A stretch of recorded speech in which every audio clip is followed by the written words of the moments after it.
of this lecture. So I'm excited that Avi is our latest in our series of these lectures that we have had. Professor Shoshana Zuboff did one last summer, had a number of others, including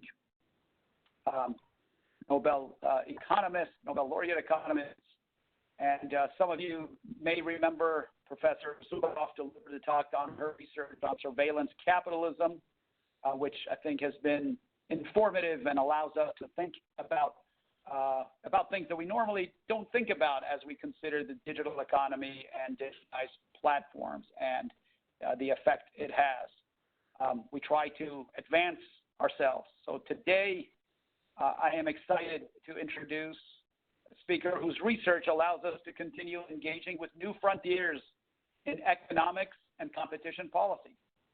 Professor Avishalom Tor is currently a professor of law at Notre Dame University and director of Notre Dame's research program, Law and Market Behavior. From the University of Jerusalem and Harvard Law School, Avishalom has been at the forefront of thinking about behavioral economics and the law, writing a number of articles and books on the topic. I first came across one of his articles when I interviewed a young gentleman by the name of Bill Renner, who after I had been nominated, who was interviewing to be counsel in our front office, and one of his articles was that, and he helped educate me a little bit about the frontiers of behavioral economics. Avishalom's research battles many areas, and he has published empirical and legal articles on the topic from gender and competitive preference to fairness and the willingness to accept plea bargaining offers. Fortunately, for antitrust enforcers, however, Dr. Tor has spent a large part of his career focusing specifically on antitrust. His research and voice have been especially instrumental in developing the field of behavioral antitrust, an approach which applies empirical evidence of behavior deviations from strict rationality to antitrust analysis. In this area, the scholarship draws on behavioral and experimental to study competition and cooperation in market settings. Avishalom has also co-edited two important books. First, New Developments in Competition Law and Economics, and Nudging, Possibilities, Limitations, and Applications in European Law and Economics. That was 4 years ago. I've always found his scholarship methodical and well-considered. His approach to behavioral antitrust is thoughtful, paying particular attention to the benefits, the potential benefits, and the pitfalls of using new and exciting tools. I won't go into further detail to avoid spoiling his presentation, and doing that I will do very poorly. But I'm very excited to welcome a speaker who can challenge us to think about antitrust enforcement in new and measured ways. And with that, Dr. Tor, please take it away, and we welcome you again to the Department of Justice. Well, thank you very much, Makan. And thank you for inviting me. I'm sorry, I hope you can hear me, yes? I'm sorry you can't, I can't be there in person, but remotely, as you pointed out, has its own advantages. I see we already have about 90 participants on the call, which is fun. There is a lot of empirical evidence for industrial organization. I've gotten some hellos from some people that I know in regional offices, so that was not bad. And yes, it's also nice to have this talk with you guys after you mentioned Bill's joining me on one of the articles, the one on resale price maintenance, and actually one of your attorneys there, John Lindermuth, has been an RA of mine in my first year at Notre Dame almost a decade ago, and he also was an RA for one of the articles, a piece that I published in 2014, a Texas Law Review. So yes, we have you have some people there. I hope I will help sort of broaden the horizons a little bit. But before I get into this, I was asked to mention a little bit about how the WebEx thing is going to work. And if I understood correctly, because this is also new for me, I'm used to Zoom with similar controls, but slightly more flexibility. I believe that most people will not have video when they are muted, but when they want to speak, they can raise their electronic hand. And Eric, your IT guy, is going to be apparently the person who is going to sort of unmute people when it is the relevant time. And then I would just ask that people mention their name, because I do not see their faces, and I will not even be able to see, there are 90 participants. I can't even see the full list of names. So I just would like to know whom I am speaking with. If I said anything wrong, then Eric is welcome to jump in and tell me I didn't understand how this is supposed to work. Okay, now just before we jump in, as McCann mentioned, we are going to have a general Q&A in the end, but since this is a pretty long talk, I did create some places where we finish different segments just for clarification questions, and I'm going to bring up a slide that basically says questions, and we're going to pause there just if anybody wants to address any of the things I mentioned in that segment beyond the general discussion and Q&A at the end. So let me just start after all these thanks and explanations. So the one thing I want to say so generally before I jump into the specifics of this talk is it is a very unusual talk also for me, in the sense that I'm not presenting one single recent paper and getting kind of an in-depth analysis of a Q&A on the specifics of the paper, but trying to give you a very sort of sophisticated audience of antitrust enforcers, lawyers primarily, maybe some economists, but I'm sort of gearing the speed for the lawyers, and I'll be happy to go into the weeds with the economists if anybody wants to later. And really covering a great deal of ground that with any other audience I would not even have tried. So you're basically getting sort of a semester's worth of material in 90 minutes. That is the goal. This means that some of the things will be more illustrative and just giving you ideas than really delving into the details. But on the other hand, I will not have to spend any time with antitrust introductions, because you really do not need that. So without any further ado, let me just jump in, assuming that my slides are going to respond. So what I want to do is basically divide the talk into 4 parts, start with definition and some basics of behavioral antitrust, see how that fits into the way we think about markets in antitrust law, about competition, some specific implications for doctrine, for enforcement, so we see where the payout is, and if we have time, some more conceptual questions, a big conceptual question that the whole approach raises, that I have published a little bit on that in the past couple of years, in the book chapters and in CPI, Consumer Policy International. I had a little piece last year, but the full-fledged analysis will come probably later in 2020 or 2021 in a lower review article, but that is only if our time permits. So this is the general sort of idea of what I want to do today. So let's start with the definition so we'll know what we're talking about when we talk about behavioral antitrust.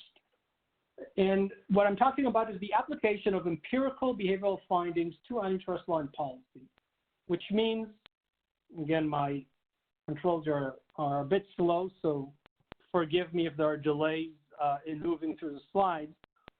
Examining the implications of the bounded rationality of real consumers, business managers, regulators, and courts for antitrust law. And I'll explain in a moment what do I mean by the shorthand of bounded rationality, sort of a placeholder. We'll delve with that.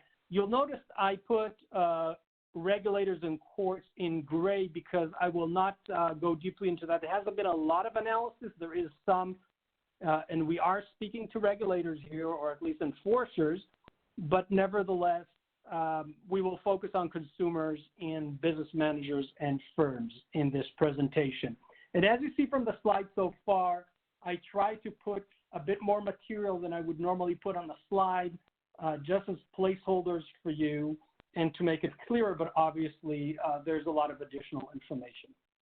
So let's just start with the basics of why, before I explain what bounded rationality is, what I mean, I want us to think together a little bit about rationality in antitrust law. You all are familiar with the general idea, but we don't always think about all the implications of that and how that exactly works out. And this is going to be important for how we do business later on when we try to cash it out in terms of a better understanding of what happens in markets and what kind of antitrust regimes or rules we might like.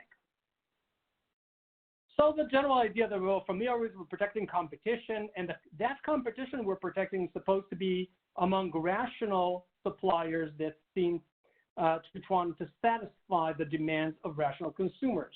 Why is that important? We're familiar with the idea that suppliers are rational. We've seen that in the case law. I just flagged to you Matsushita and Brew Group as two different examples, both in the horizontal and in the monopolization context. And the idea that we're assuming that supplier firms are rational profit maximizers. We'll get into that a bit later, but that's pretty more straightforward. The other very important building block of the whole kind of microeconomic edifice on which modern antitrust law is sitting is that consumers are also supposed to be rational. We don't pay a lot of attention to that. We have cases like Brown University that mention consumer sovereignty and the idea that consumers should be able to make decisions about what they are, the choices they're going to make in the market. But this is typically not a focus of our analysis. So I want to spend a little bit of time talking about what rational consumers really are, because this hypothetical concept will turn out to be A, important, B, dramatically removed from the kind of consumers you encounter in antitrust investigation. Okay, so the standard approach assumes a lot of things, and in particular, I want to divide it into two pieces, that consumers have rational beliefs and rational preferences. This is going to turn out to be very, very important. I'll explain what these rational beliefs and preferences are briefly, because the whole idea that we're protecting competition is because competition is valuable, and competition is supposed to be valuable because it advances consumer welfare. And the reason it advances consumer welfare is that that demand curve that we see in the market is supposed to actually represent something fundamental about consumers' well-being.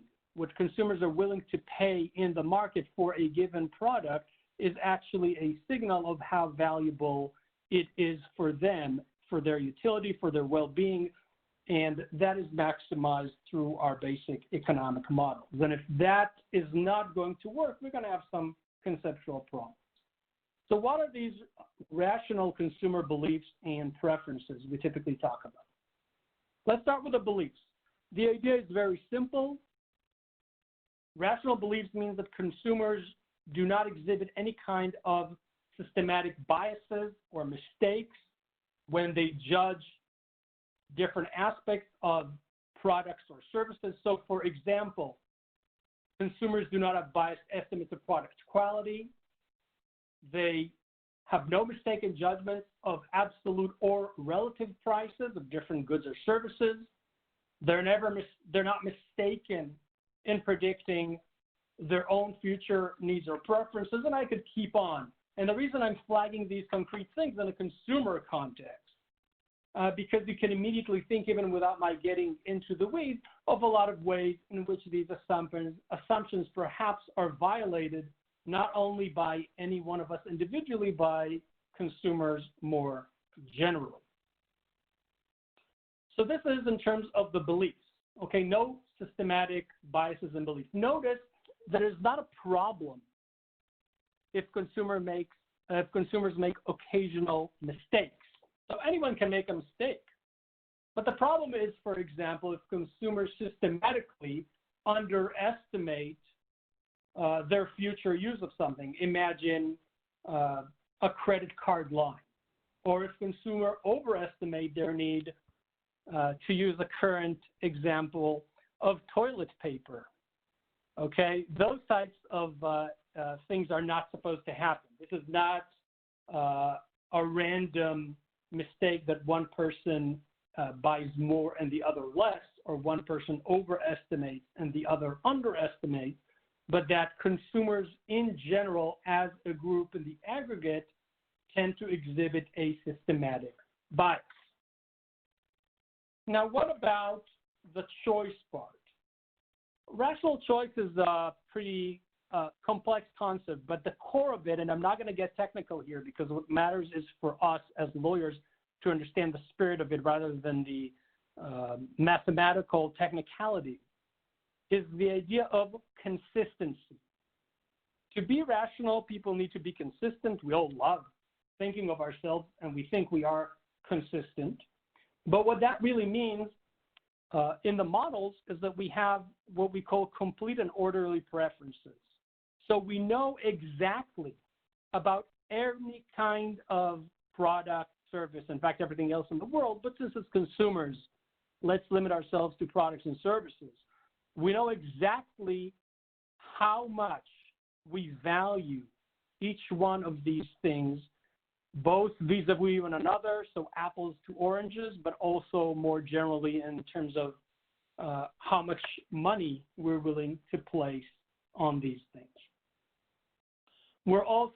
Consumers are also supposed to be satisfying various axioms of rational choice that we will not delve into. But the basic idea is, again, the intuition of consistency. So transitivity, for example, means if you prefer apple to oranges and oranges to bananas, you're supposed to prefer apples to bananas. Dominance means that a better choice should always be taken if it gives you more for less.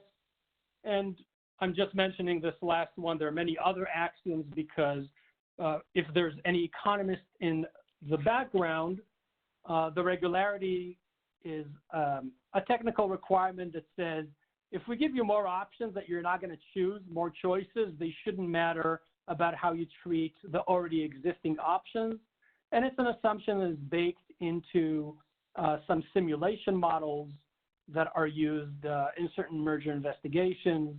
It works otherwise in some empirical methods. It's a problematic assumption in terms of its realism. So this is just a flag if there's any board economists there that there is something. There are also things that are not considered assumptions of rational choice, but in reality, these are requirements for consistency that economists do not even say explicitly, but in fact they assume that they're there. So for example, it should not matter for consumers how we describe a product or a set of options. Is it a positive or a negative? Is it gaining something or losing something? All these things should not matter. It should not matter what procedure we're using to make decisions. So whether we're paying for something, so it's a pricing procedure, whether we're simply choosing a product from a set that we have 3 options, or we pick up one of them, and so on and so forth. And finally, the context in which we make our decisions should not matter. So I'm supposed to make the same decision if I go to different online websites, as long as they offer the same options, even if they order them differently, have other options that I don't care about, have different graphics, or if I go into a brick and mortar store that has exactly the same things. All these things should not affect how I make the decisions as long as I have the same options that I care about. We can go further, but this should be enough to give us an idea that the humble notion of just be consistent, once you start taking it apart and looking at the conceptual and economic foundations of it, actually requires a great deal. And a great deal that, while we do comply with some of the time, consumers in general do not, and people in general, human beings in general, do not follow systematically. So here is a little to wake you up a little bit. I think that this Costco slide, and of course the disclaimers I have. Although I'm a member of Costco, I'm not getting anything from them. So this is just a cartoon. But what we see, right, these consumers will come out, and you can see it's from before the coronavirus, because, I mean, they're together, so maybe they don't need to be socially distanced, but I don't see any masks, and Costco requires that now. So this is an older cartoon. But the key point is that they're coming out of there with things that they might have not exactly thought they want before they did, at quantities that they will not necessarily consume.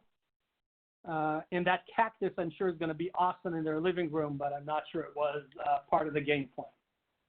So I think this is sort of at an intuitive level. This is really more how real consumers often are.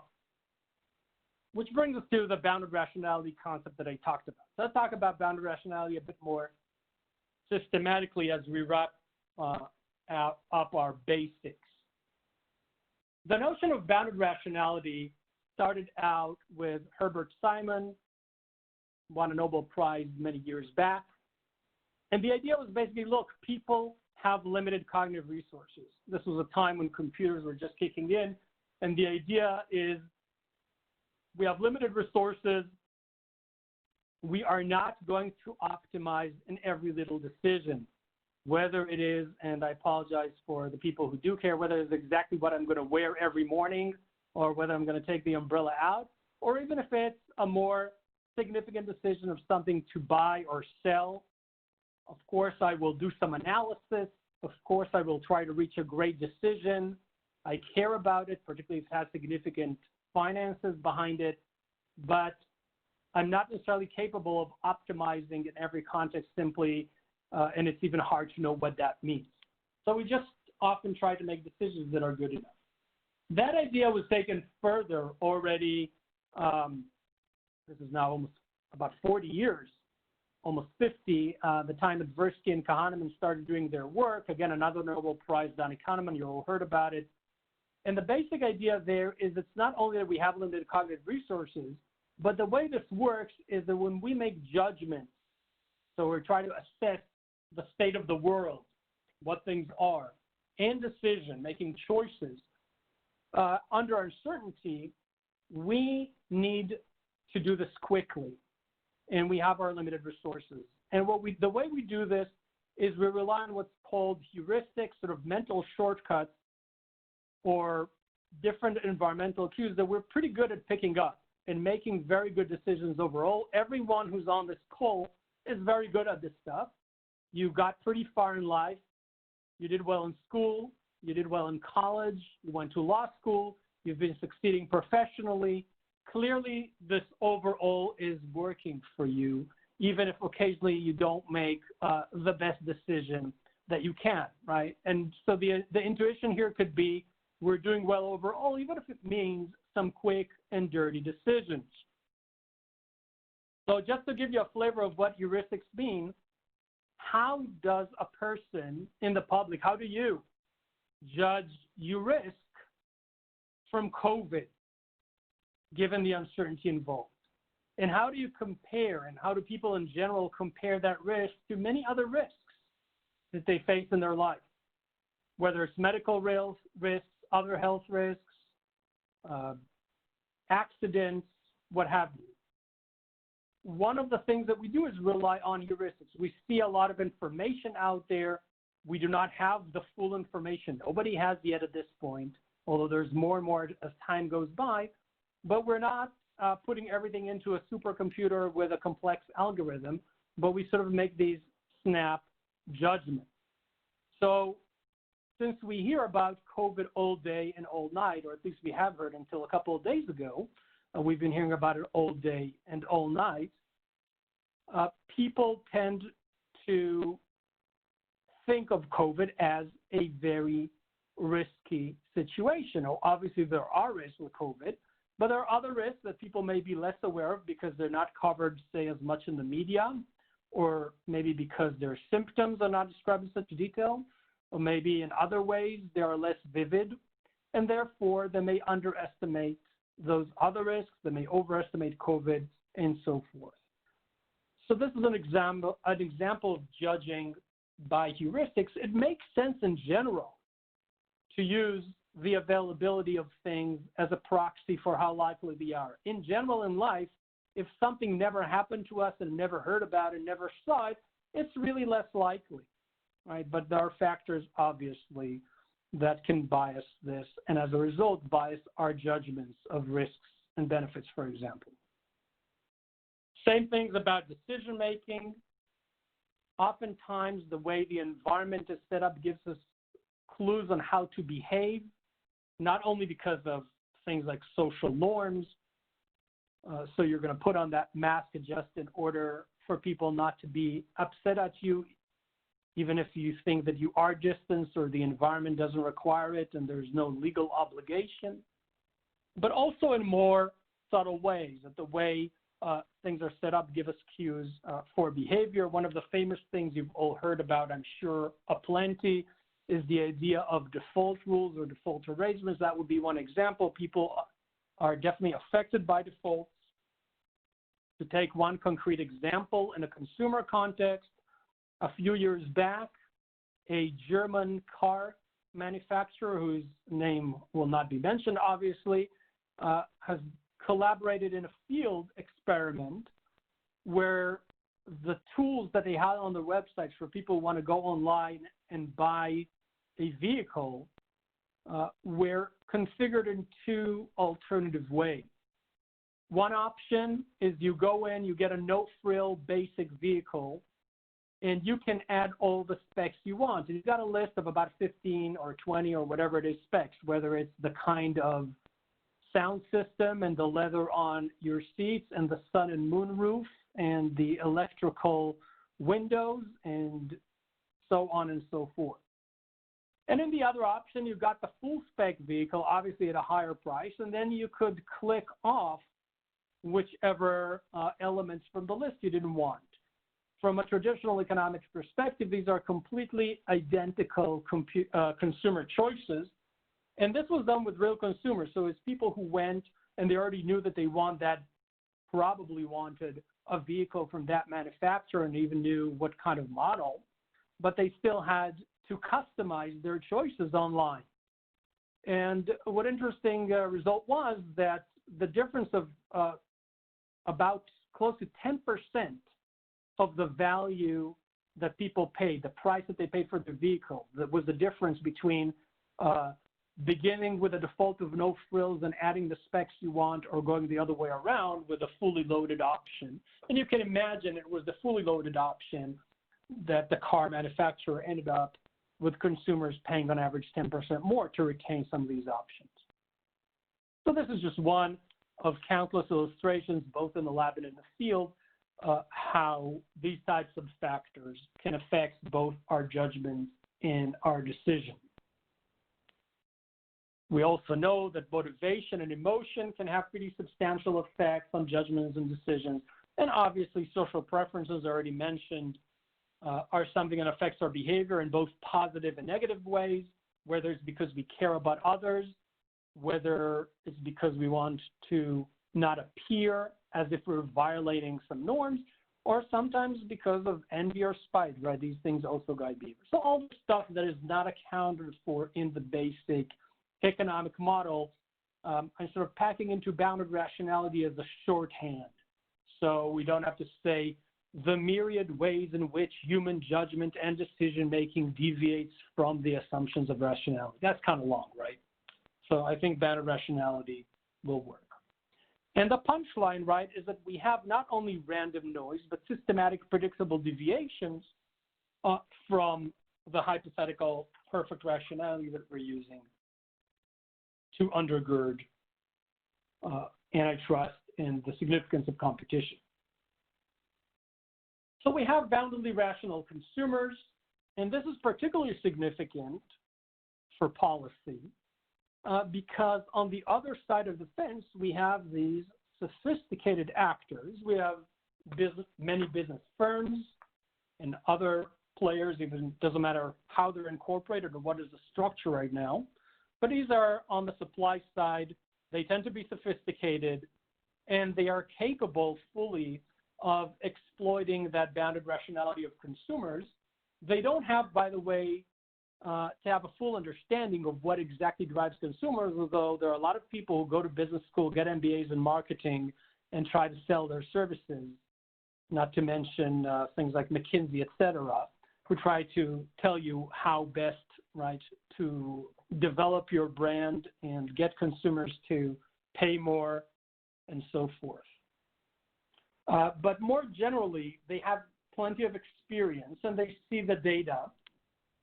And nowadays, we actually even have, for the last 10 or 15 years or so, a very new field that you may or may not have heard of, probably the non-economists may have not heard about it. It's called behavioral industrial organization. That's a relatively small field, but there's already a number of books out and many articles just from about 2010 till today. And the whole idea of that field is both empirically and mathematically to figure out how do sophisticated sellers play both as monopoly, oligopoly, more competitive markets, when consumers make certain kinds of mistakes that they can exploit or develop. So just to give you a little bit of a concrete flavor of this, we're not getting into too much detail, right? So imagine those credit cards. So you get a credit card that has various attractive features, right, but has some fee that consumers, that exploit the fact that consumers underestimate at the time they take out the credit card what is the likelihood that they will actually use, say, the revolving credit line. So you have no monthly fees, no annual fees. There's other features, but pretty high credit ratings, credit rates, and you can imagine other things of that sort. Similarly, we can have suppliers exploiting the other side of the equation, which is when we tend to overestimate our future demand. Maybe we think we'll go every day or at least 5 times a week to the gym. Now we have an excuse. You know, many gyms are closed, right?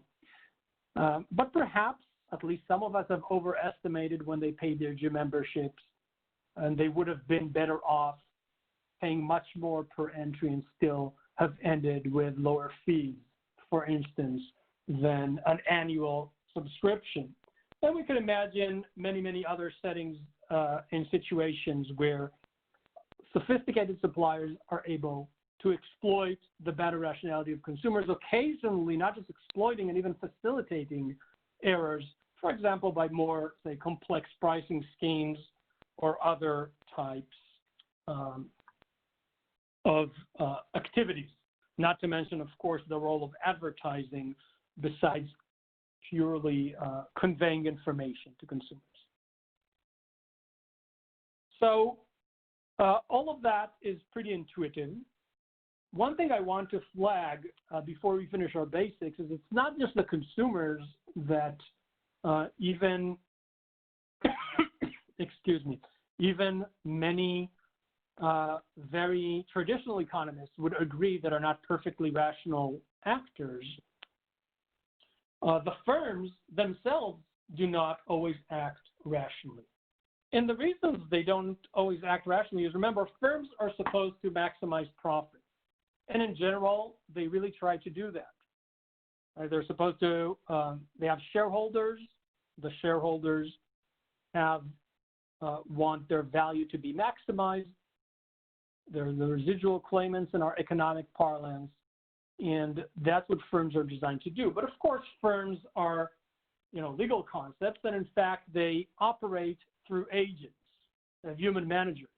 So anybody who makes a decision within a firm is actually, at least in this day and age, our AI has not gotten that far yet, is a human manager. And there's a whole literature out there that you're probably familiar with, I'm not going to get into, in corporate governance, another one of my fields, talking about principal-agent problems. And the basic idea is very simple.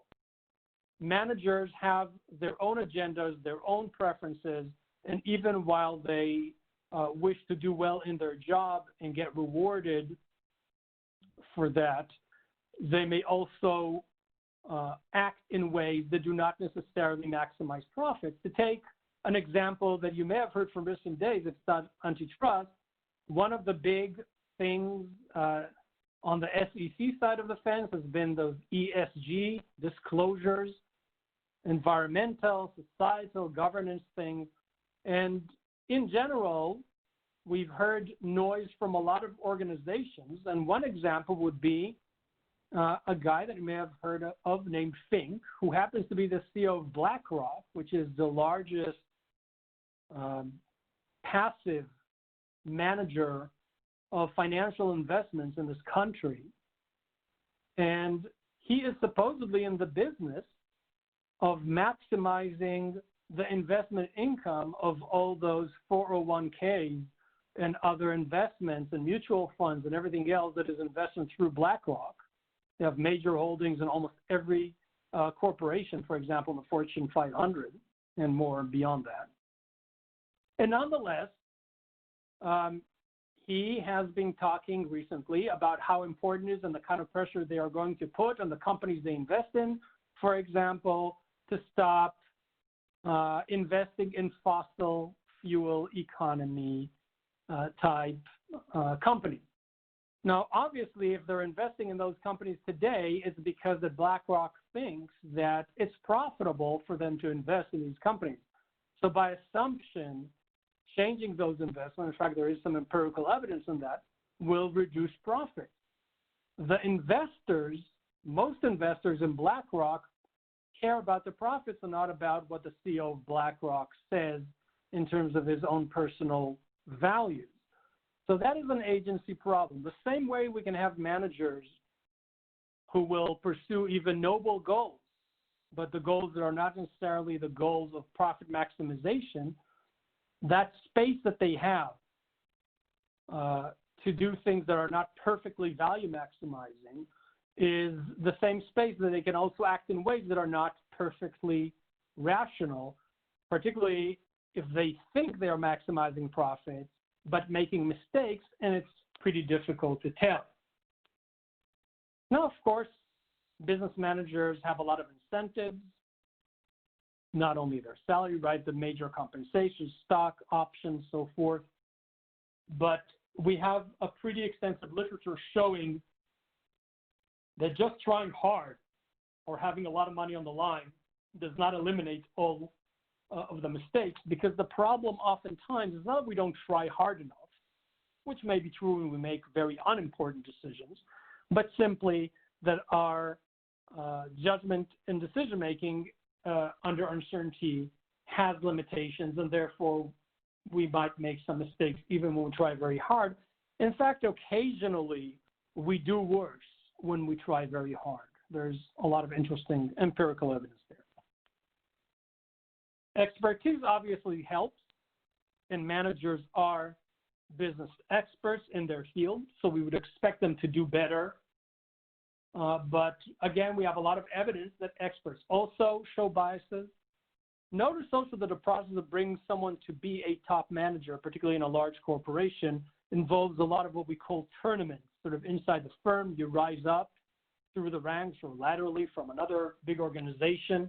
And the kind of factors besides competence that affect your success are not necessarily factors that are associated with perfect rationality. For example, if you stick to your guns, for example, if you care a lot about your commitments, that is very valuable in an organizational context.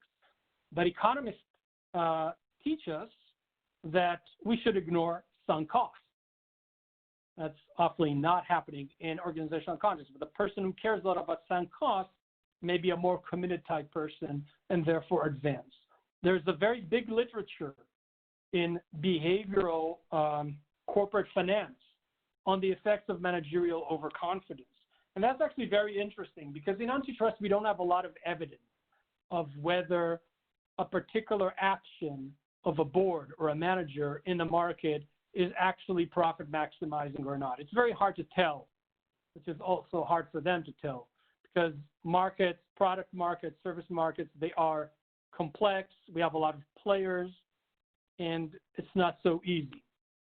But where we do have data in finance, because we have stock market data for public corporations, for example, and we have all the securities disclosure, we have a lot of research in the last 15 years or so showing us that overconfident managers behave very differently even when they manage Fortune 500 firms or large firms.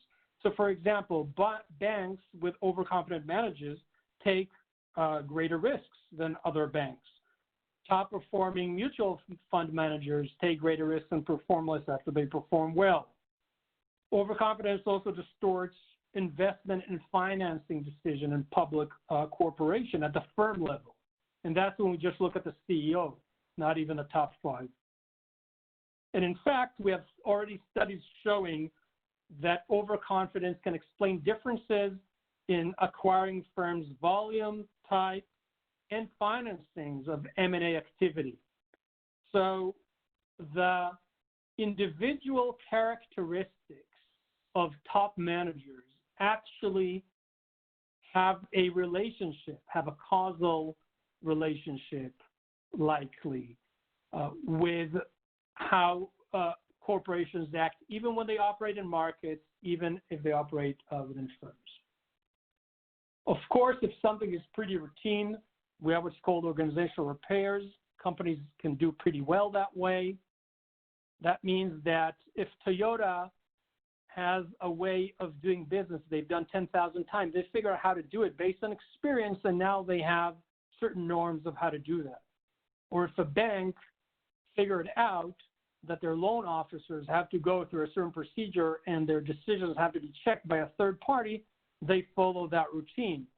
Because the loan officer, for example, may know the borrower and be biased. But that only works for routine tasks, which is not going to be very helpful for us in the antitrust context, because most of the big decisions we care about, not just M&A, but entry into a new market, diversification, a new business practice, joint venture, all these things are not things we do thousands of times, the same people every day, but these are kind of unique or at least pretty special, infrequent decisions. Boards also help, but have their own limits, and managers influence them. I don't think we need to say much more than that. The key point is, yes, managers make the decisions for firms. They do a decent job, even a pretty good job a lot of the time, but they have both the space and the inclination to make certain kinds of systematic mistakes. The other big things that traditional economists tend to rely on to be not concerned about how firms behave and to simply say, oh, we can assume profit maximization always, is that we have market discipline. The problem is, of course, in the kind of markets we care about in antitrust law, competitive discipline is obviously constrained, right? The whole point of market power is that there is less competitive discipline. I don't need to explain that. In fact, some of my own work and some others going back almost 2 decades shows that in some contexts that we have the most competition, we actually get results that are very different from what the rational model predicts. For example, when we have new entrants into industry, innovators, entrepreneurs who tend to be very over-optimistic and risk-taking, they enter much more than predicted, they fail more than predicted, they penetrate markets less than predicted, and they behave very differently, for example, from diversifying entrants. We could talk about that a bit later. Arbitrage, which is supposed to be a big way in which markets fix behavior, is usually impractical in the antitrust context, right? If I see a firm behaving in a way that is not profit maximizing, I cannot always, short it and find an alternative, particularly if it's only one of many activities. It's not easy, as we said, to learn in a complex market setting. There are a lot of factors that affect how firms operate. Make a long story short, and I think that is enough on the behavioral side. Yes, consumers are definitely more likely to be biased at firms. As a first best, we should definitely be willing to consider that firms better approximate rationality, but we also need to be open to the possibility, and we have quite a bit of empirical evidence of situations in which managers of firms, including very large corporations, behave in ways that are inefficient, not profit maximizing, and so forth. This can have relevance for antitrust.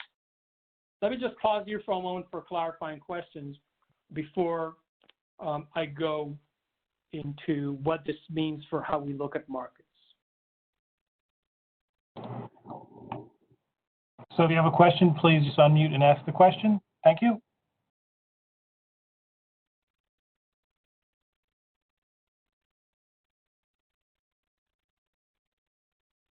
Eric, I don't see the hand, so if there is none, I will just proceed. Okay. Unless you have someone who. Okay. So I'm moving to the second piece of sort of our puzzle. We talked about the basics. So let's have a little reality check, right? How do we take all this to have a more realistic assessment of how firms and consumers interact in markets and its implications for competition? Of course, I'm not going to put out all the implications, but I want to take a few key areas of antitrust law and just show us how the background market may behave in different ways. So let's start with the horizontal restraints. One of the basic lessons, right, of behavioral empirical research is that the world is much more sticky than our models predict. So markets, everything that we do is much more stable. Companies do not change their conduct, whether it's from competition to cooperation or anywhere else on the turn of a dime, but they have to be pretty significant differences. And there's a lot of reasons for that, both norms of cooperation or rivalry, status quo bias, and many other factors. Also, the incentives of managers who tend to be judged vis-a-vis other managers in their industry, both in terms of their informal assessment and in terms of their stock options and so forth. A lot of these things are done on the basis of comparable firms. So you're not going to change your behavior so radically. So for example, and I'm grading this because I'm not going to get into detail, but it means that we actually do not get enough information sharing among rival oligopolies. This is not to say that all information sharing cases are pro-competitive.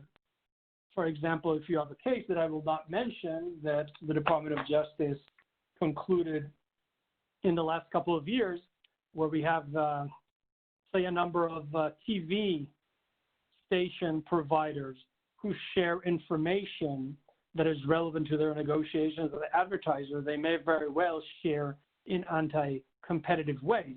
The point is that if you found them sharing and they haven't done that before, they probably had very dramatic benefits to gain from this sharing.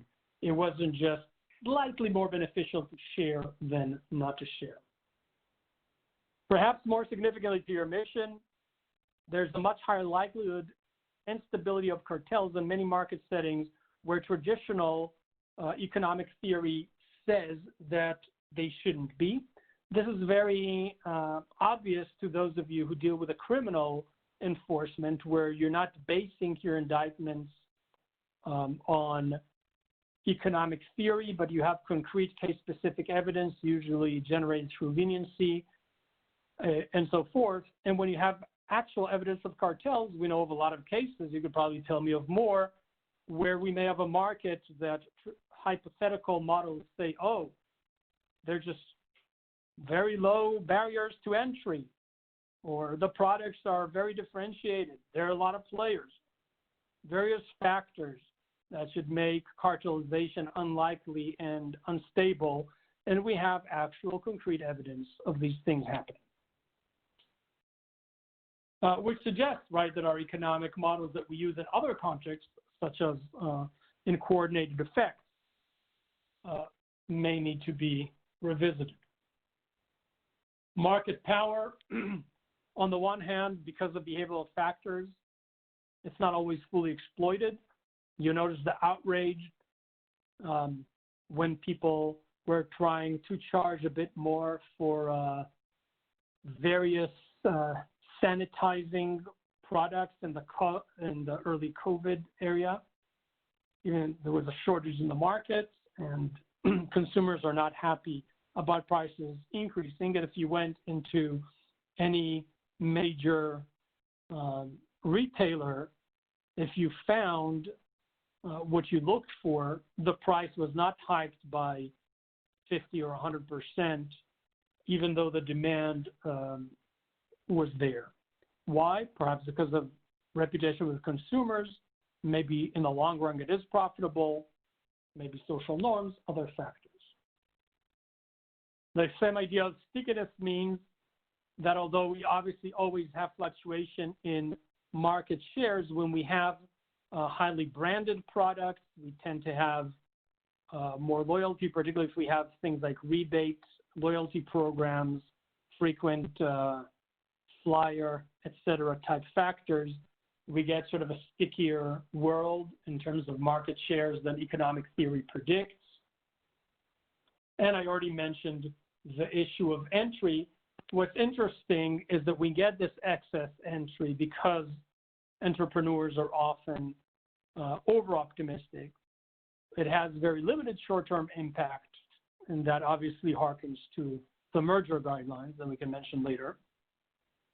But the few of them who do survive against the odds, not necessarily the ones you would have predicted to begin with, may become very important long-term sources of innovation and even new leaders in the market, as you see perhaps in the digital economy on occasion. Monopolization. You're all familiar with things like Brew Group, Weyerhaeuser, right? The idea that we need recoupment, and otherwise it's not rational to be a predator, so we're not even going to look at the data. But the problem is, of course, when you have a world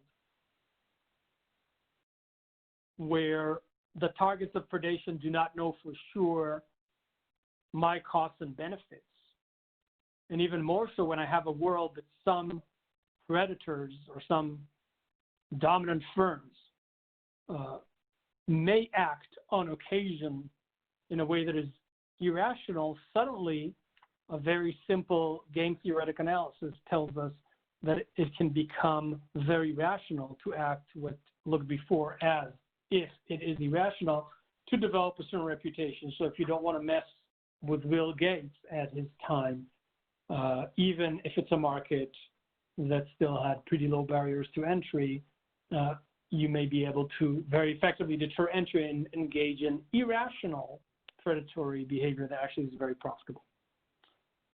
Also, we may find truly bounded irrational predation in some circumstances where firms compete over market share, relative position. Particularly when their shares are declining, we see more evidence of the stuff. In fact, in the background of some of the cases you are familiar with, there probably has been some of that behavior. In fact, the Brook Group case background was, if you remember, with players like Liggett and so forth, starting very successfully different lines of cigarettes that harmed and took market share from many of the branded ones. And in that type of scenario, you would expect to see more aggressive behavior that may appear boundedly rational. I'm not saying that in that case it was not rational, despite whatever the court said, because we have other reasons to think so. But that is not my point. The point is that in those types of situations, you may find truly boundedly rational, sort of excessive predation that actually appears in fields and may have anti-competitive harm. Vertical restraints, related ideas, you probably already thought about them when I mentioned market power. Things like foreclosure may occasionally be more effective in consumer markets if consumers, for example, are slightly more bound or tend to act as if they are locked in, even when there isn't an objective economic lock-in occasionally we'll find these things, and it may make tying or bundling a bit more effective as a foreclosure strategy. The work that was mentioned about resale price maintenance, another example. There's a lot of empirical evidence from the time that resale price maintenance was legal in some states, and now, because of post-Legion world and different state arrangements, there's actually very recent empirical data that seems to suggest not only differential price effects, which is obviously the effect of resale price maintenance, but also uses of resale price maintenance that are not obviously pro-competitive, not obviously anti-competitive as traditionally understood, but nevertheless our manufacturers try to control the downstream prices of their products, occasionally in ways that diminish their own performance and that of at least the discount retailers. A good example, by the way, is from the FTC's impact assessments in the 1980s. Cases like those of you familiar, like Levi's, had a continued resale price maintenance arrangement that continued well after it was beneficial for the firm, and the firm actually was better off after the FTC stopped the practice at the time. And finally, the relevant point here to conclude with about RPM is that nevertheless, right, seeing boundary rational behavior even by suppliers should not automatically translate to thinking, oh no, we have something that generates consumer harm or justifies enforcement activity, because consumer harm, in this case, even if we have RPM used exclusively, is only going to occur if we have many players in the market who use RPM, or that we have players of market power, and therefore consumers cannot substitute the product. They have to pay sort of higher prices. Finally, in the context of mergers, the last area we're going to mention is obviously among your bread and butter. One basic observation that you may be aware of, it's not a new observation, it's been there for a very long time, and we are supposed to ignore it because antitrust law only deals with competitive issues and not with the basic efficiency of mergers. But there is a lot of evidence that mergers of many sorts frequently do not add value for various reasons. And this is significant even if we're not supposed to look at that side, because as we consider sort of the false positive versus false negative type questions about where we draw lines, this may be very important. A related point is that efficiencies are often overstated or overpredicted. Now, obviously, this can be done strategically. When somebody comes to you guys and says, yes, we have a problem, but here are all these efficiencies, they obviously are going to try to claim as many efficiencies as possible to justify. But there are also other behavioral reasons why managers who decided to merge or to acquire actually think this is going to be very beneficial, otherwise they would not have done it, and they may overestimate the benefits, the efficiencies generated by their decision. And note again, the point of entry, this is relevant to mergers, obviously. Horizontal mergers specifically, I already alluded to that before. We may be systematically underestimating our concerns about coordinated effects. And again, I'm referencing your own criminal side and compare it with the models that we use for estimating the likelihood of coordinated effects on the civil side of merger enforcement. This is the end of part 2. Let me just stop here since I don't see and see if there's any further questions as I delve further into doctrine and enforcement. If you have any questions, please unmute and ask them.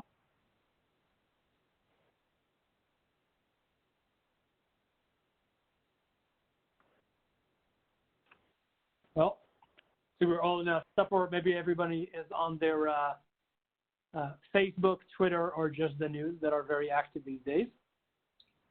Could I ask continue? Sorry, yes. Hi, could I ask one quick question? This is Dave Lawrence.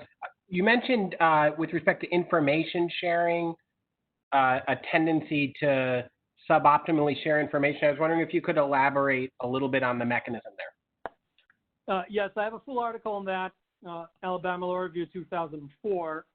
I have at the end of the slide a reference to my page. You can download it. But let me just give you the briefer. The idea is information sharing among rivals who do not have any history of cooperation or collusion. Okay, so this is the backdrop of this. And the idea is, again, the world is more sticky, and when I share information with my rivals, I may reap benefits. And again, we're not talking about the necessarily anti-competitive benefits, but there's some useful information that we can jointly benefit from. And at the same time, the more information I share, I'm at risk, right, of disclosing things that will benefit other market players when they compete with me. Any information that is not already public, obviously, because they don't need me to share what I disclose in my SEC submissions if I'm filing corporation. For example, if I'm a private actor, it's definitely going to be more private. So the point is that it is not going to be enough, just to give you an intuition, to have a marginally beneficial information sharing that on balance is slightly better to share than not to share. If I haven't shared in the past and we're in an oligopoly, for example, we have substantial rivalry among us for, say, decades, we're not going to suddenly open up even on things that are, say, indisputably legal. So there's not going to be an issue, but they're still proprietary. Even if you looking from the outside say, wow, this would not be an antitrust problem, and these parties could really share this if it's structured a certain way, and they have, we have the guidelines of collaboration among competitors, and we X, Y, Z. Not every time in every industry where you could find that opportunity, you will actually see that type of sharing. And this is something I was of concern after 9/11 when we wrote that stuff, because we're concerned about critical infrastructures and so forth. But we're in a somewhat different world today. But again, the basic observation is actually not unique to information sharing. But again, the real world is more sticky, okay? And particularly when there's a lot at stake, it's sticky both on the side of collusion that is more successful and on the side of rivalry, okay? So it works both ways. That's sort of the intuition. I see. Thank you. Okay, so let's just jump into the more concrete implications for doctrine and policy. Basically hinted to a lot of them, and I'm sure that many of you already figured them out for yourself, what kind of implications they may have. For example, when we talked about horizontal restraints and what's rational, not rational, we're all familiar with the Matsushita standard for summary judgments. That would be one example. We may be concerned about, are we drawing the line in the exact place, or even using the same judicial language, what would be a irrational behavior in a world where some actors at least are boundedly rational, where social or industry norms, gentlemanly understandings, and various other things can actually work, even though they're not supposed to work necessarily in standard economic models. We already mentioned the recoupment requirement for predatory pricing or bidding. Again, cases you're all familiar with. Recoupment may be more likely than the standard model predicts. And on occasion, we may find successful, and notice that successful predation means not that you have full predation recouped. It could also be that you successfully deterred the target, and therefore you have recouped. We may find that, again, that the line drawing there is a bit problematic. In the context of merger investigations, the way we frame consumer surveys may matter in places where we don't have extensive scanner data from consumer goods. That may matter because framing effects, the focus may lead to different responses. If we asked about the focal product that may be affected by the merger as opposed to other potential substitutes. We might get different responses or different degrees of how much people care about the price going up for the target product as opposed to, say, prices going down for other products. Simulations, I'm not going to get into depth. I don't know how many economists are here. I alluded to that before.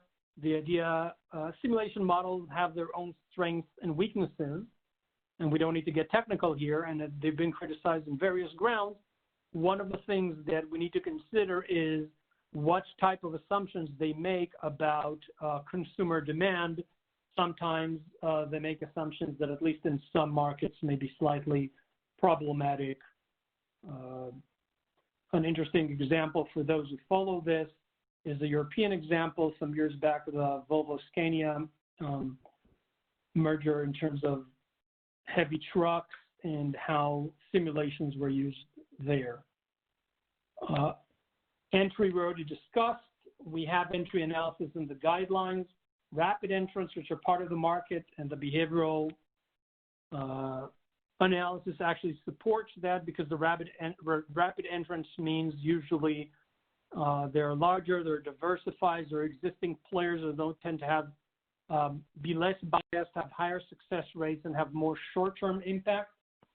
When we think in general, whether it's in terms of market definition and other factors, when we think about future entry, things like the sufficiency requirement can be read to also take into account the fact that it's not enough that we should see a lot of entry, but it really matters whether this entry is penetrating in the particular market. And there is some disconnect between the way the guidelines talk about entry and in reality what a lot of investigations look at, and I think correctly, is more not entry barriers, but more mobility barriers. So having small players, small entrants that are constantly churning, mostly failing, and only a few of them then moving deeper sort of into the industry, getting a real toehold. And the actual history of an industry that you already look at definitely should get some credence based on this analysis. We already talked about skepticism about efficiency. It doesn't mean they're never there, but it means that the traditional skepticism for familiar reasons have some behavioral reasons that can support it, at least in some contexts. So this is sort of, again, not the whole list, but an example just to show you how this would cash out potentially, both in interpreting existing legal rules and applying guidelines and in just the way we do business in various areas of antitrust, or at least things to think about. One point that I want to emphasize before I finish this sort of segment is that some people get the notion that adding all this behavioral realism to our analysis is going to make antitrust analysis intractable. There's just too much. We don't have a grand theory and so forth. We can talk about that at a greater length if anybody is interested. It's usually a concern of at least some traditional economists, although less and less these days. And my answer is basically in the title. The idea is that we can have a complex world, but as long as we get a better handle on it, we can actually develop relatively simple antitrust rules with that better information. And what do I mean? So here's an example from the rule of reason context from resale price maintenance that I already mentioned, so we don't start new things. Assuming that I'm correct, that there is pretty good empirical evidence that when resale price maintenance is legal, or at least not per se legal, we see it used excessively by some manufacturers, even when there aren't obvious pro-competitive or anti-competitive uses. So it's not necessarily to support a retail level cartel or a manufacturer level collusion. It's not pro-competitive in terms of guaranteeing services because we're doing RPM on toothpaste on your supermarket shelf. We don't necessarily have these types of suggestions. Nevertheless, we see more RPM than, again, theoretical models would have predicted. What does that matter? How does that matter for our legal rule? So we just made the world more complicated, somebody might be concerned. Before we knew it could be either pro-competitive or anti-competitive. What happens here? Well, when we have a lot of boundedly rational excessive use of RPM,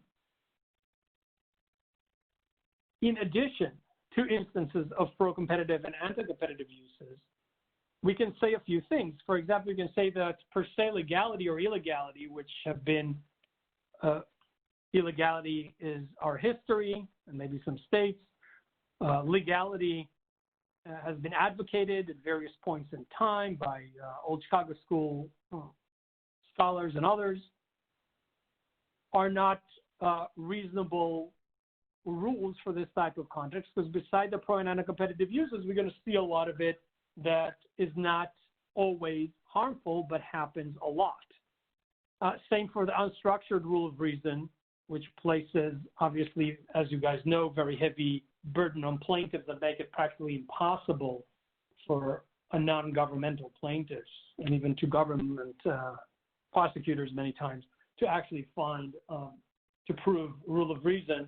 That is not going to work for resale price maintenance from a behavioral perspective. And in fact, the factors of the sort that you see at the Legion case, whether it's a matter of market factors such as is the pressure from large dealers, do we have concentrations, various other factors that the Legion court mentioned is relevant for the inquiry, even though they didn't structure the rule of reason, as you all know, can also matter here. So, for example, in that article from 2011 about resale price maintenance following Legion, we were suggesting to structure the rules so you show, so plaintiff does have to show that there is harm, and either some of these factors like the Legion or direct harm like output reduction. And notice that if a manufacturer has done this not only for anti-competitive reasons, but for behavioral reasons, so it's a mistake, you may actually have output reduction. Now, prices will be higher. It may or may not be beneficial to the manufacturer, but that would be enough for a plaintiff to show if we are concerned about the consumer harm. But plaintiffs could still rebut, so either the RPM was necessary to address some harm in the vertical relationship that they wanted to prevent, and that was the best way to do so, or simply undermine the main case. The point is to say we can use, and we could give example from other areas, we can use a more complex understanding to refine either existing legal rule or a new structured rule. We do not need courts to understand anything about behavioral economics. We do need to be able to tell courts what are the factors that are going to make things potentially more harmful or less harmful to consumers, whether they're based on traditional economics or further behavioral understanding. So just to wrap up, and the last segment I'm not even going to get into, I intentionally left it for last, but I'll just talk about the summary for this and then open it up to further questions. One lesson of the behavioral economics literature, right, is there should be somewhat more concerns about false negatives than we are today, and particularly when we rely on rationality assumptions to ignore factual evidence. So this is very important because we don't want to open the floodgates. Courts have very good reasons about administrabilities, about errors, about deterring potentially pro-competitive behavior for imposing different obstacles, thresholds, and so forth. But where we draw the line may change a bit if we realize that the rationality assumptions, at least in some contexts, can seriously miss the mark, and as a result enable a substantial amount of anti-competitive behavior, whether it's rationally anti-competitive or driven by other factors. It's going to improve our analysis as known, as I mentioned before, for example, about the merger guidelines. And importantly, it could just help us get the scale because in antitrust, we usually do not have an unlimited number of options. We argue about what kind of rule of reason we should have, or are there some safe harbors, or should there be a case when the guidelines say X or Y. It's not as if the behavioral insight about some aspects of market dynamics are going to fundamentally change this, are going to fundamentally create some magical rule that will require some deeper or more complex knowledge that judges who can't even figure out basic economics are suddenly going to have to deal with. The real point is there may be reason in some circumstances that we can investigate further to look at concrete evidence or to favor a more permissive or a less permissive rule based on these behavioral instances. So that may be enough, I would say, for us to earn our bread. I will stop here, not talking about sort of the provocative tail end of the of my presentation that I left for the end intentionally. Let's just take some more questions about what I spoke of overall, and if any time remains, I'll be happy to sort of raise that issue and leave you with some more food for thought.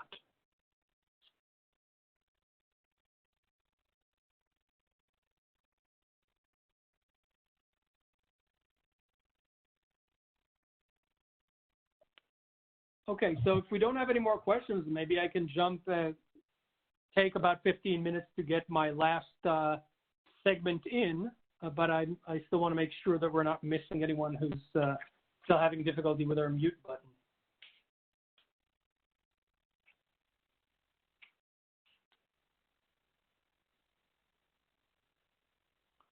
Okay, so the stuff I described to you so far really dealt with primarily the behavior of firms. Remember when I started out, I talked about the bounded rationality of consumers and managers.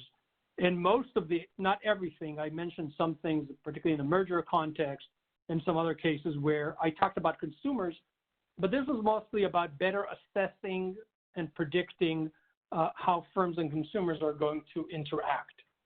But what we don't tend to notice, it's kind of the elephant in the room almost, in not just in behavioral antitrust, but for traditional economists, is the problem that our whole model that says, why do we have this costly machinery? And I don't mean just DOJ and the FTC, but I mean having antitrust law with both public and private plaintiffs and everything that's involved and all its effects on business and all the potential mistakes.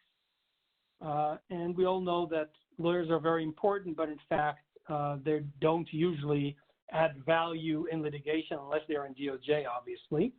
So why do we have this costly machinery? It's because competition is so important. And the reason competition in the economic model is supposed to be so important because it advances efficiency and welfare. But that requires that consumers are rational. And ironically, the things that even the most hardcore economists tend to concede pretty easily is that the average consumer is not necessarily rational, may in itself, and that firms actually might exploit that, is actually a more fundamental conceptual problem for the justification for antitrust law. Because, for example, if we have consumers who, because of their systematic biases, demand too much of a product or product with specific features, and that's what sellers, suppliers compete over, then even when we have something that looks like a competitive market, which means that prices went down in theory to marginal cost in the theoretical model, we still have competition over distorted choices. Those choices were distorted by those mistakes that consumers make if they make those systematic mistakes. So consumers may, quote unquote, be buying sort of the wrong product. And the same is true to an even greater degree, given the evidence that we have of preference construction and how very sophisticated players can help consumers, in quotation marks, sort of choose one product over another, even when in a different situation they would have made a very different decision. So in that type of environment, the basic foundations of the microeconomic models that we kind of take for granted and don't even spend any time really thinking about in depth are in question. Because if, for example, and there is a very large literature, or not a very large, but a significant literature already in that I mentioned in behavioral industrial organizations, showing that in those types of situations, we can get very inefficient outcomes, even with competition. Obviously, if consumers' preferences are themselves not actually valid, so to say, because they're very ad hoc and they can change very easily. So those preferences themselves, trying to satisfy them through demand, sends a very questionable signal, as it almost destroys basically the analytical foundation of antitrust law, which is why the people who are aware of this problem conceptually tend to ignore it because it's just too much and it's sort of an elephant in the room. So provocatively, I wanted to raise it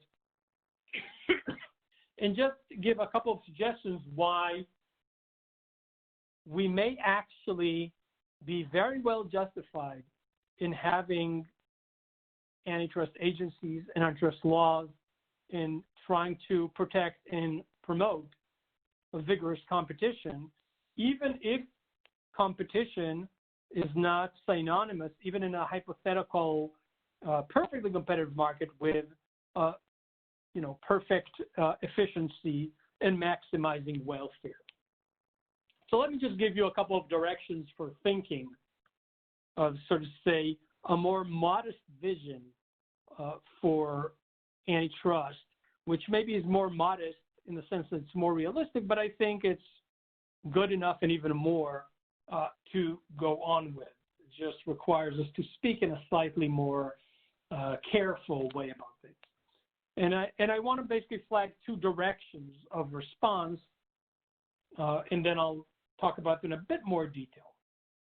One is that competition, with all its sort of quirks and limitations and all the manifestations of bad rationality in the market, still, as I say, mostly performs. So it's not perfect, but it gets pretty far. And the other thing is that the real question, that is the big answer, that what is the alternative? And more competition tends to usually be better than less, and I'll explain in a moment. So the first point is that despite the prevalence of consumer bias in markets,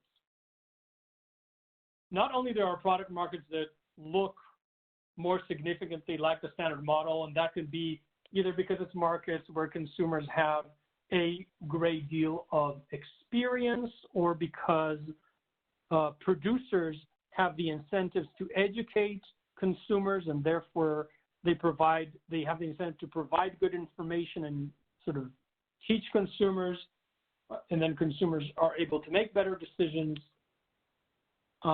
Even in other markets, we see a lot of heterogeneity and rationality.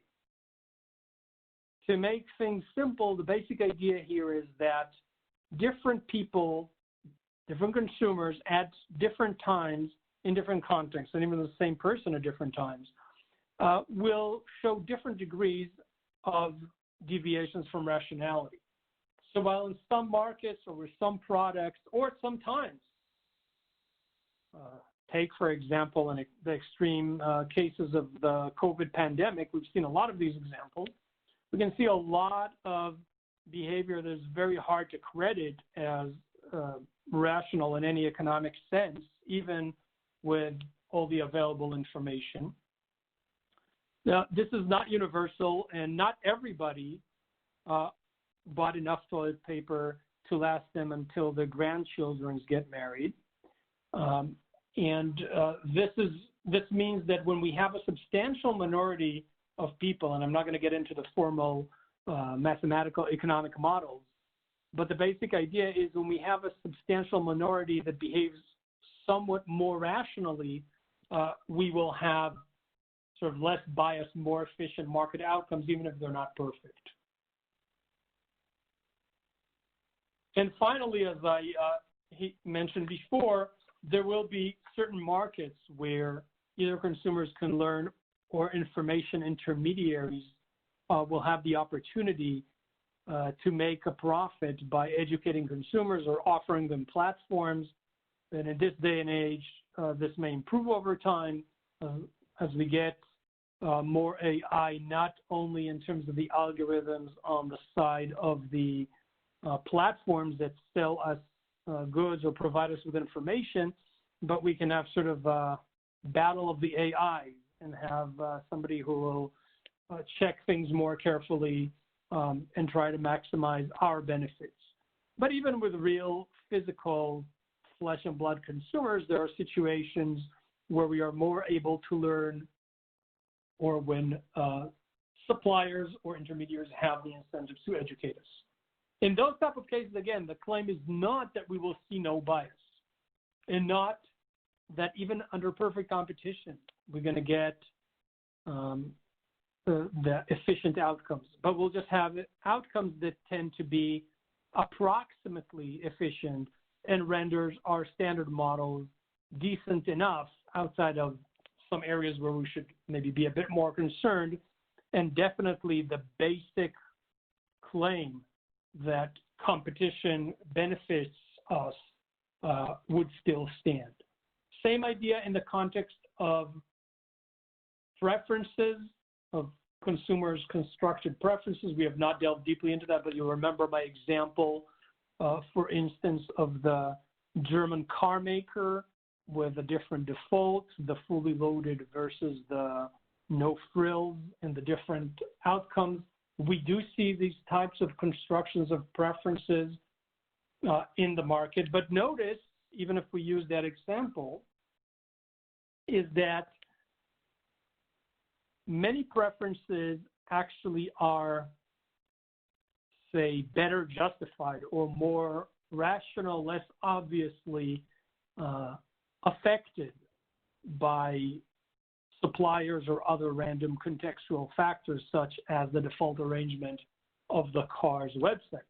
First of all, there are some excellent preferences. For example, many of the consumers who went to the German car maker knew that they already made the decision that they wanted the cars of that manufacturers.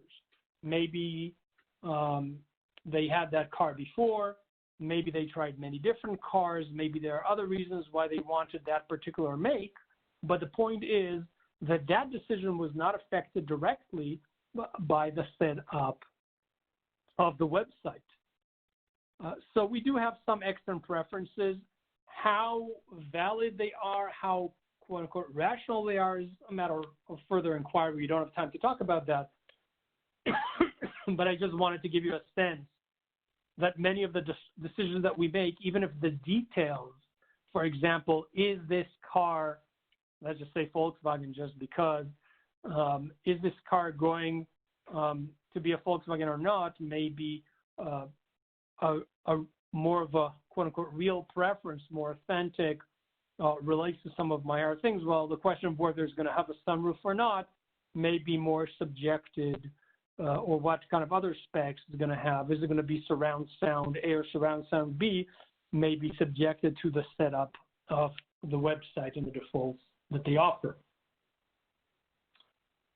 Also, the same point of heterogeneity and rationality means that some consumers are better at not being affected by the environment, and they seem to make consistent decisions across various different contexts and irrespective of manipulation. And in some contexts, we simply have more information, more experience, or less complexity, other things that can make it easier for us to kind of connect what we want in the abstract. We want a good camera. What does that really mean? In the ultimate choice of camera, that type of decision can be difficult. But again, some aspects of this, in some products, we may be better able to do this. So all this to say that the picture is perfect, but we can at least partly rehabilitate the traditional model and say, look, yes, it's far from perfect, but it approximates reality in many situations. And in all those cases, at least, we are still doing some good by protecting competition, which is our mission, even if it does not actually fit the casebook efficiency maximization or welfare maximization claim.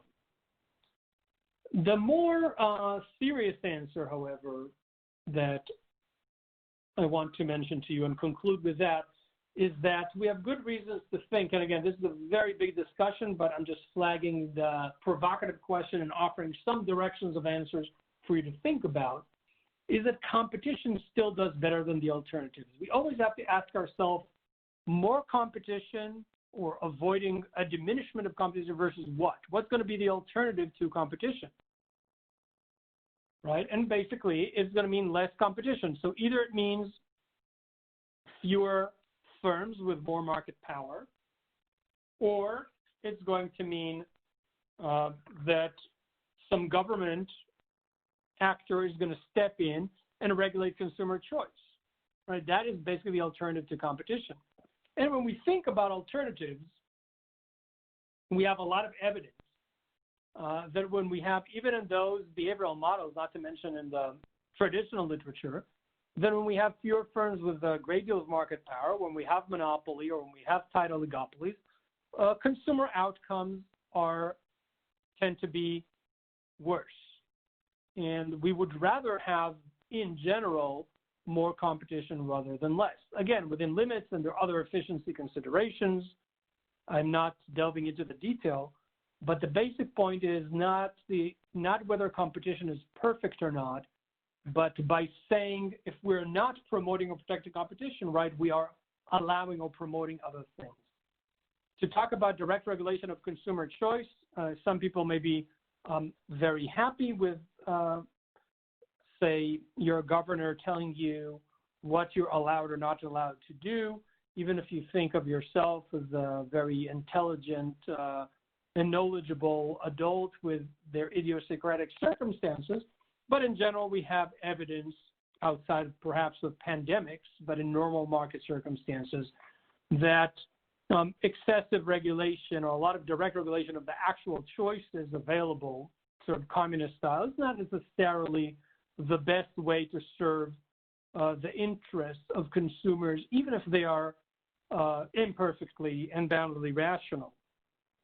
In this context, it might also be helpful to remember that we already have a great deal of regulation in place. In almost every antitrust relevant market, we have very substantial forms of regulation, whether it's in things like credence goods, where we have professional things that are very difficult for consumers to know their value. We have a lot of professional rules and regulations in many of the markets you're looking at, there, like such as telecommunications and many other things. We already have regulation in the market. And obviously, some of the cases you're looking at these days actually deal with situations where we had a lot of innovation, perhaps less these days, for various reasons. And one of the reasons we had more innovation was that we had less restrictive regulation, but we are also looking at, or perhaps you're looking at, whether we have issues of diminished competition or maybe the need for some sector-specific regulation of different sorts, or at least modifications of that. Banking, finance, a lot of these areas, right, we already have a lot of regulation in place, and whatever kind of competition we have remaining at the margin may be particularly valuable to protect. It's not a free-for-all in almost any industry you might find yourself looking at. So concluding with that, that kind of helps us set a future antitrust agenda besides the specific doctrinal implication I gave you in my main part of the presentation. We might want to start looking at what kind of market conditions make competition more or less aligned with the theoretical economic model, as opposed to actually substantially deviate from that, and be happier with markets that better approximate the standard model, but maybe find some occasions where more regulation may actually be necessary. Not a general case, but could be a specific case. And again, I'm not going to give further hints. It really requires further analysis. There may be even extreme cases where greater market power may, in fact, outperform competition. Unusual, but think of the analogy of the natural monopoly, where traditional economics tells us that if we take a natural monopoly and try to break it, we're going to get less efficient results. We're going to have consumer harm. There may be some limited parallels of that in this space. This can also be relevant for us to know or to think more about antitrust rules and the boundaries between antitrust and regulation and other fields that you guys have encountered or do encounter in your work. I already talked about natural monopoly as a question. More significance, right? Are we going to have more or less deference to market or sector-specific regulation? We know the current doctrines about sector-specific regulation and how it overrides antitrust that might actually suggest that maybe we have too much deference in some context. An interesting question, by the way, and with that I will conclude. In many of the areas you're working at, there's at least some tension or friction between antitrust and IP. Another area that's a whole conversation of its own, obviously. Insofar as the thing we know about consumers pose challenges for the justification for competition law, they pose even greater challenges to dynamic industries, dynamic efficiency, and innovation. And the way the law is set up now, that we give a great deal of deference to IP, activists, et cetera, notwithstanding, in various contexts of the tension between antitrust and IP, may require some thinking, and maybe actually we could give a bit more of a bite to competition in some circumstances, because consumers are likely to have even more malleable preferences and be more subject to error when it's completely new products and services that they deal with. Of course, at the same time, these are extremely valuable in terms of their contribution to the economy and society overall. So we need to be careful. Again, this is a whole conversation, but I thought it's worth sort of flagging it as something you might want to think about. Thank you very much. I will stop here and take any further questions if they remain.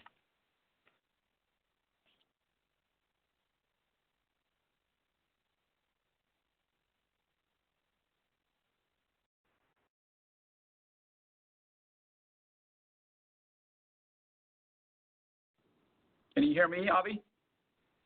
Yes, I do. Great. I just cannot thank you enough for that. I got about an hour into it. I got interrupted with a call for about 15 minutes, but I'm looking forward to going back and listening to this and going through your slides. If I don't know if it's appropriate, would it be possible to get your slides? Absolutely. I'll send them to you right away, to Sheila. That would be great. I'm sure some others might have any questions that they may not have asked earlier. This is a unique opportunity for anybody else who has, the intent of these lectures is really to make us think hard, think about what we normally don't, and think outside of the box. When we're being challenged, a lot of our enforcement, a lot of our precedents are based on, what this would be the rational behavior of the capitalist.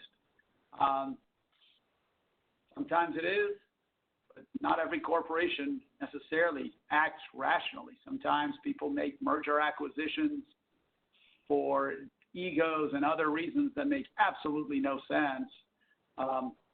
But it's, and then consumer behavior, as you well explained, there's multiple factors that go in. Nobody is always rational.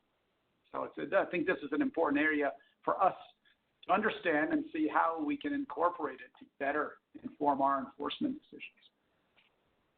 Well, thank you. And if people who don't have questions now but come with questions later, they'll have the slide, and they have the link to my SSRN page here. There are also some of the stuff on BE Press, so they can come to the Notre Dame Law School website for links. And they should feel free to email me with the questions. I can give them sort of further readings or suggestions, just like my students in class. To be back in a class like yours, how much fun would that be if we had that luxury? We didn't appreciate it, none of us, I think, when we were back in school, but how much fun would that be now? If there's no other questions, I don't want to impose on your time any further than this. This has been incredible, as challenged as these are that we don't do them in person, but regardless, for you to be so kind with your time and give us this lecture